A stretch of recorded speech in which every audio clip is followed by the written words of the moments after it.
నమస్తే, welcome to our channel. నేను సిరి. అమరావతి అభివృద్ధి పేరిట మౌలిక సదుపాయాల పేరిట భారీగా కేటాయింపులు అయితే జరుగుతున్నాయి. సో దీనికి సంబంధించి మరిన్ని విషయాలు అయితే మనకు తెలియజేయడానికి మనతో పాటు ఉన్నారు ప్రముఖ రాజకీయ విశ్లేషకులు కేఎస్ ప్రసాద్ గారు. నమస్కారం సార్. నమస్తే అమ్మా. ఇప్పుడు చూసుకున్నట్టయితే సచివాలయం ఏదైతే ఉందో దానికి సంబంధించి చాలా వరకు కేటాయింపులు భారీగా జరుగుతున్నాయని చెప్పేసి మనకైతే వార్తలలో వస్తుంది. ఏంటి సార్ మరి అంత స్పెషల్ ఏంటి మరి ఇంత కేటాయింపులకి? కేటాయింపులు కాదమ్మా, భారీ దోపిడీ అంటారు. దోపిడీకి తెరలేపారు. ఎవడెవడో అంటే బాధపడం కానీ ఏకంగా కిరసనాలోడే రాసేసాడు. ఏకంగా కిరసనాలోడే రాసేసాడంటే ఆడవాళ్ళు కూడా కావట్లేదు డైజెస్ట్ చేసుకోవడం. మనకి తెలంగాణలో సామెత ఉంటుంది తెలుసు కదా, చారణ మురుగేకలే బారానా మసాలా. అది ఆంధ్రప్రదేశ్లో సెక్రటరియట్ పేరు మీద జరుగుతున్న దోపిడీ. అంటే దమ్మిడికి యాగాని శవరం, అది ఆంధ్రప్రదేశ్ నానుడి. మన ఇక్కడ ఏమంటాం, చారానా మురుగేకలే బారానా మసాలా. ఆంధ్రప్రదేశ్లో దమ్మిడి యాగాని శవరం. ఈ రెండుకి అర్థాలు చాలామందికి తెలుసు. ఇది తెలుసుకుంటే ఎందుకు చెప్తున్నానంటే, ఇల్లు కట్టడానికి ఒక 5 లక్షలు అయిందనుకో, ఇంట్లో ఎమ్యూనిటీస్ అన్నీ పెట్టడానికి 10 నుంచి 15 లక్షలు అవుతుందంటే అది జడ్డితనం అవుతుందా ఏమవుతుంది? ఇల్లు 5 లక్షలు ఎందుకు కట్టావు? నేను మా ఆవిడ 2 పిల్లలు ఉండడానికి ఓ రూమ్ వేసుకున్నాం, ఓ హాల్ వేసుకున్నాం, ఓ కిచెన్ కట్టుకున్నాం అంటారు ఎవడన్నా. బిలో పావర్టీలో ఉన్నాడు. ఆడి కోసం ఇచ్చింది అదే కదా. ఏది సెంటు భూమిలో ఇల్లు కట్టుకో, లేకపోతే 2 సెంట్లలో కట్టుకో, సెంటున్నరలో కట్టుకోని. మన ఇంత వసుదైక కుటుంబం అన్న దగ్గర సమాజ సమూహమే కదా ప్రజాస్వామ్య ప్రజాప్రభుత్వం. అంటే మన స్థితిగతులు ఎలా ఉంటే మనకి మిగడానికి మెతుకులు లేవు కానీ మీసాలకు సంపెంగనూ ప్రభుత్వానికి రాయాలి మనం. ఏమనికి అర్థమవుతుందా? మనకి మిగడానికి మెతుకులు లేవు ప్రజలకి, కానీ ప్రభుత్వంలో ఉన్న వాళ్ళందరికీ మీసాలకు సంపెంగ నూనె రాయాలంటే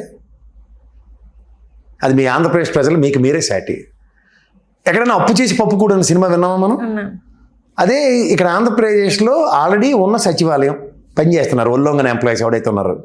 అలాగే అసెంబ్లీ సమావేశాలు పెట్టుకుంటే వీళ్ళు మనం ఉద్ధరించడానికి వేసి దిక్కుమాల శాసనాలు అక్కడ ఏడుస్తున్నారు. ఇంకా మిగిలిన హైకోర్టు ఏమైనా న్యాయమూర్తి గారు నేను ఇక్కడి నుంచి తీర్పు ఇవ్వను, నాకు కొత్త భవనం కడితేనే కానీ నేను చెప్పాడైనా. ఇప్పుడు ఇవన్నీ తూచట తాత్కాలిక భవనాలు అది ఎవడ పెట్టమన్నా, నీకు తాత్కాలిక భవనం నేను ఎవడ కట్టమన్నాడు అక్కడ? ఫస్ట్ ఇక్కడ హైకోర్టు 10 ఏళ్ళు ఏడవమన్నారు కదా మన ఇక్కడ. జాగ్రత్తగా చెప్తున్నాను ప్రజలకి. అరే బాబు, మీకు ఒకటి గుర్తుంచుకోండి, ఈ తాత్కాలిక భవనం హైకోర్టు భవనం తీసేసి కొత్త హైకోర్టు భవనం పోతుంది. దీన్ని ఏడు చేస్తారు? రెండోది, ఇక్కడ సచివాలయం పోతుంది.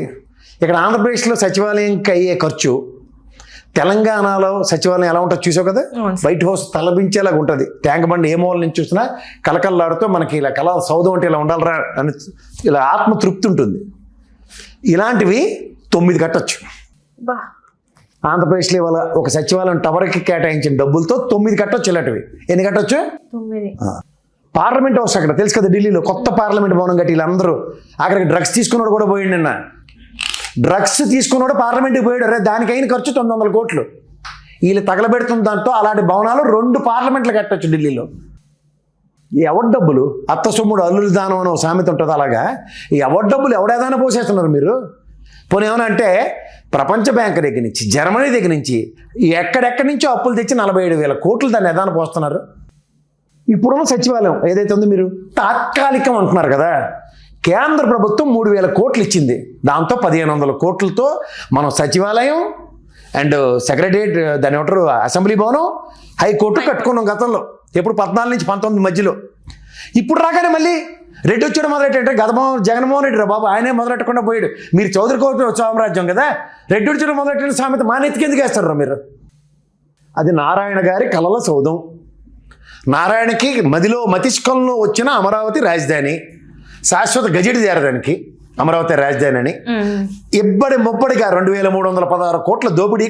దేనికి? కేబులింగ్కి, ప్లంబింగ్కి, ఇంకా హంగులకి బొంగులకి. మాకు అవసరమా? మాకు గతి లేక పుండుకు తెలియలేదు, బూర్లు వండవే పిల్లమా అన్నట్టు మీరు బూర్లు వండుకొని తింటే మేం చేయాలి దాంతో? అంటే వాళ్ళు చెప్పేది ఏంటంటే ఎలక్ట్రిక్ ఇంకా ఫైర్, ఏదైతే ఫైర్ యాక్సిడెంట్స్ దానికి సంబంధించింది వాటన్నిటి కోసం ఈ కేటాయింపులు అని చెప్పి మాట్లాడుతున్నారు. ఏమది పైనుంచి వీళ్ళు పెట్టి ఫైర్ సేఫ్టీ దానికి డైరెక్ట్గా వర్షమే పడుతుంది ఏంటి? అలా టెక్నాలజీలు ఏమైనా పెట్టారా?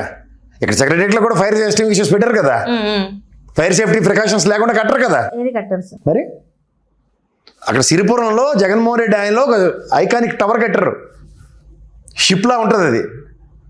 ఇంతకన్నా ఎక్కువ జస్ట్ 400 కోట్లు 300 కోట్లతో కట్టారు అది. ఇప్పుడు ఒక ప్రాథమిక ఒప్పందం ఉంటుంది, అరే బాబు నీ ఎల్ఎన్టీ వాడికి వీడికి షాపూర్జీ పలాంజీ గడికి బ్లాక్ లిస్ట్లో ఉన్న అని తీసుకొచ్చారు మన నెత్తికి. సరే తెచ్చుకున్నారు, వీళ్ళకి మళ్ళీ మొబలైజేషన్ అడ్వాన్స్లు ఇచ్చారు. పోనీ ఏదో పాత బిల్లులు ఏవో పెండింగ్ ఉన్నవి క్లియర్ చేసి పని మొదలెట్టించారంటే ఒక అర్థం ఉంటుంది. మొబలైజేషన్ అడ్వాన్స్లు వాళ్ళకెందుకు? జస్ట్ లైక్ హెరిటేజ్కి నేను ఇచ్చుకున్నారు చూడు, బాగా ప్రాఫిటబిలిటీలో ఉన్నటికి. నువ్వు జాగ్రత్తగా గమనిస్తే ఇంత దానికి 2316 కోట్ల ఎక్సెస్ బిల్లింగ్లు చేస్తుంటే ఎందుకు ఈ దోపిడీ? ఎవరిని ఉద్ధరించడానికి? 50 టవర్లు కడతారట. ఎంప్లాయ్మెంట్ నోటిఫికేషన్ ఇచ్చారా? స్టేట్లో ఇంకో 1,00,000 మందికి ఉపాధి. జగన్మోహన్ రెడ్డి గారు 1,36,000 ఉద్యోగాలు సచివాలయ వ్యవస్థ త్రూగా కల్పించినప్పుడు కూడా ఆయన ఇలా టవర్లు కట్టాలని ఆలోచించుకోలే. రాష్ట్రంలో ఉన్న ప్రతి 2,200 ప్రజలకు ఉన్న ఒక సచివాలయానికి, ప్రతి సచివాలయానికి ఇంతమందిని ఎంప్లాయ్ని కేటాయించుకుంటూ సుపరిపాలనలు అందించాడు. కొత్త ఎంప్లాయ్మెంట్ నోటిఫికేషన్లో ఏ ప్రాతిపదిక మీద 50 టవర్లు కడుతున్నారు మీరు చెప్పండి ఒకసారి. పోనీ ప్రాథమిక ఒప్పందంలో ఇవాళ మీరు బెంగళూరు కానీ, చెన్నై కానీ, లేదంటే హైదరాబాద్ కానీ, లేదంటే కలకట్టా కానీ, ఇవే కదా major metro cities, including Delhi, నోయిడాలతో సైతం ఎవడైనా మీరు చెప్తున్న 12,000 స్క్వేర్ ఫీట్కి 12,000 రూపాయలు ఖర్చు పెడుతున్నాడు అవడం చూపించండి. ఏ ఇటాలియన్ మార్బుల్తో కూడా కట్టిస్తున్న వాళ్ళే అంతంత ఛార్జ్ చేయట్లే. హై రైజ్ టవర్స్ కడుతున్నారు హైదరాబాద్ పరిసర ప్రాంతాల్లో. ఏం పెట్టి కడుతున్నారు? ఏమైనా బంగారం తాపడాలు పెడుతున్నారు మీరు మాకు?